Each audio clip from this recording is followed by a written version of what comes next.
What's up mga idol? FIBA sa wakas pumayag na, local player na din si QMB. Pero bago mo sana ipagpatuloy ang panonood mo, ay huwag mong kalimutan na mag-subscribe bilang suporta sa aking YouTube channel. Maraming salamat idol.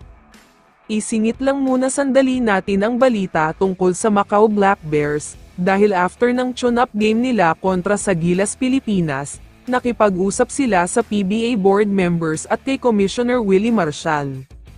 Ayon sa kanila ay gusto daw nilang maging guest team sa PBA sa paparating na 50th Golden Anniversary. Gusto daw nilang maging kasali sa Commissioner's Cup at Governor's Cup, handa daw sila magbayad ng malaki. Handa silang magbayad kahit 100 million pesos na entry fee. Nangako rin sila sa PBA na bubuo daw sila ng competitive lineup and roster. Makipagsabayan daw talaga sila sa mga powerhouse teams sa PBA.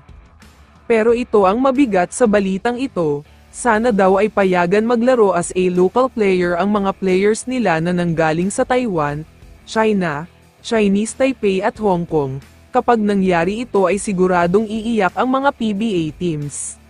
Samantala, lumipat na tayo sa kabilang balita tungkol kay Quentin Millora Brown. Nakita naman nating lahat kung gaano kaganda ang future ng player na ito.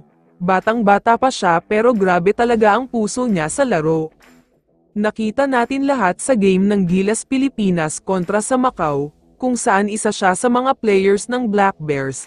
Pero kung siya daw ang papipiliin ay pangarap niyang maglaro sa Gilas Pilipinas as a local player, hindi naturalized. Para sa mga hindi nakakaalam, noong una ay classified siya as naturalized player dahil wala daw siyang Philippine passport bago siya nag-16, pero isang major development ang inilabas ng FIBA na sasaya ang lahat. Ayon kasi sa mga sources, talagang nakipag-usap ng todo sa FIBA ang pamunuan ng Gilas Pilipinas at Samahang Basketball ng Pilipinas. Ipinakita daw nila ang lahat ng mga requirements maliban lang sa Philippine passport. Pero mukhang payag na nga daw ang FIBA kahit walang passport dahil matagal naman na siyang naninirahan dito sa Pilipinas, kaya magkakaroon ng exception at papayagan na siyang maging isang ganap na local player ng Gilas. Ang magiging katanungan na lang dito ay kung didiretso na nga ba siya papunta sa Jeddah. Kung ganito man ang mangyayari ay malamang sa malamang ay si Jamie Malonzo ang mawawala sa final lineup, kaya abangan natin yan.